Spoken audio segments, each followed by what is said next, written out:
Thanks for tuning in. This is The Life of a Miner, and let's check out week 68 of my mining payouts. I know what I do and I know what I need.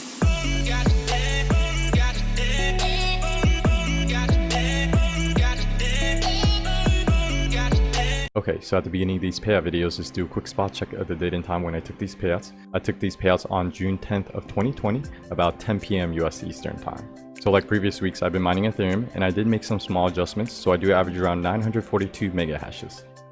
I've been mining Greencoin, and I do average around 70 graphs per second. I've been mining Ravencoin, and I do average around 65 mega hashes. And last but not least, I've been mining Monero on my CPU, and I do average around 14 kilohashes.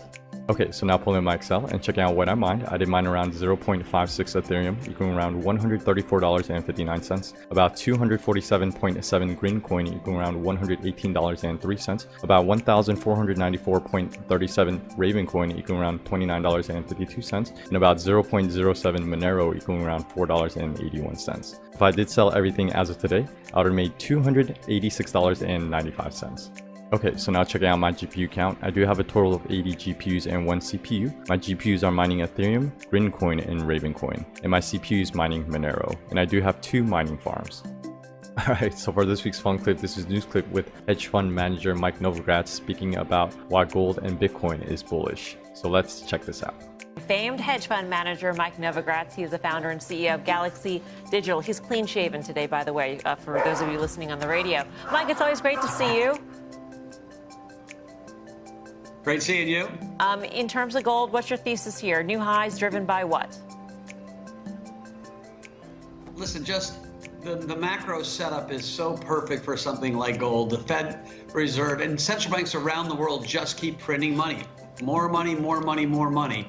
And so gold's going to take out the old highs with 1950 or something, and it's going to keep going. I think we're just starting this move. Is this any sort of a hedge, or is this independent of your thesis in the markets?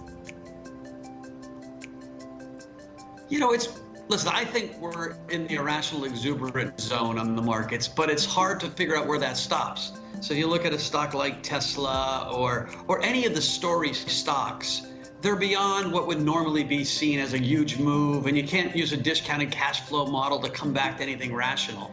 That's because there's so much liquidity, and their store of value is just like gold's store of values. And so you don't know where it ends.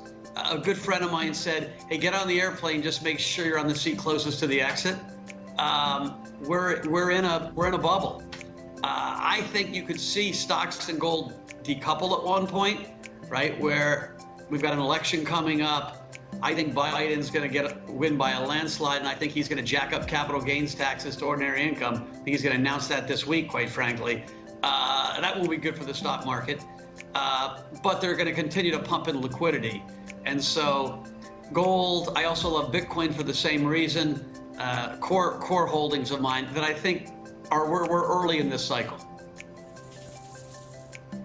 Mike, it's Karen. Thanks for being on the show. So you mentioned Bitcoin and gold. There's a lot of overlapping elements to the thesis. Inflation, fiat currency kind of run amok. Which of the two do you think will do better if we start to see inflation really kind of kick into, it's not in high gear, in any gear? Listen, it's a little unfair to compare them because Bitcoin's a 50, 60 vol asset and gold's, 1/5 of that. And so I think Bitcoin will outperform gold because we're early in the adoption cycle, right? Bitcoin's still hard to buy, right? If it was easy to buy, it would be a lot higher. And there's more and more people working on making it easier to buy. Funds being set up, custody being done. At one point, we'll get an ETF. And so my sense is Bitcoin way outperforms it, but I would tell people to have a lot less Bitcoin than they do gold just because of the volatility. Hey, Mike, it's Tim. You've seen multiple commodity cycles, or at least, the last couple, which are probably now 10 to 20 years back. Gold-silver ratio looks interesting to buy silver too, but other commodities here, some of the same setup works for copper and possibly even for oil. What do you think? Listen, I think oil's its own story. I think there'll be supply constraints. We took so much supply off that if the economy comes back, if COVID doesn't crush us, you could see oil spike back to the to the high 50s and maybe even $60. But it's a bit of a different thesis. And so I think simplest to play gold, silver, Bitcoin in this monetization thesis. Copper is going to still be tied more to the real economy, and the real economy's got issues. You know, certainly in the U.S., we're stumbling through this COVID. I was in Las Vegas a few weeks ago, and already the numbers are down from a few weeks ago because of the COVID resurgence. So we're having a hard time getting a lot of our economy restarted. You can't travel abroad if you're an American. I was going to go to Greece. They said, no, you can't come. And so I just don't see, we're in a fairy, a Goldilocks or a fairy tale world because the Fed is just giving us so much money. Disposable income is up on the year, not down, which makes no sense intuitively. And so it's hard to say where markets end, but you don't really want to bet on things that are geared to the real economy. Hence bank stocks getting crushed. Right.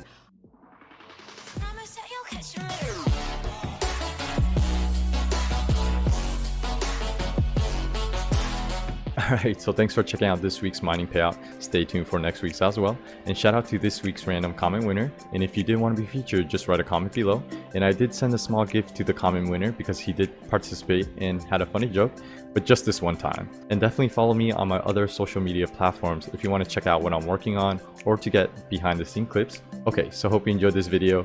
Thumbs if you enjoyed it, sub if you decided to see what's next. But of course, thanks for watching and always happy mining. Thanks for watching The Life of a Miner. This is Gohan from Dragon Ball Z. You don't want me to get angry and turn Super Saiyan, so make sure you subscribe to The Life of a Miner. I'm also the narrator. Next time on The Life of a Miner.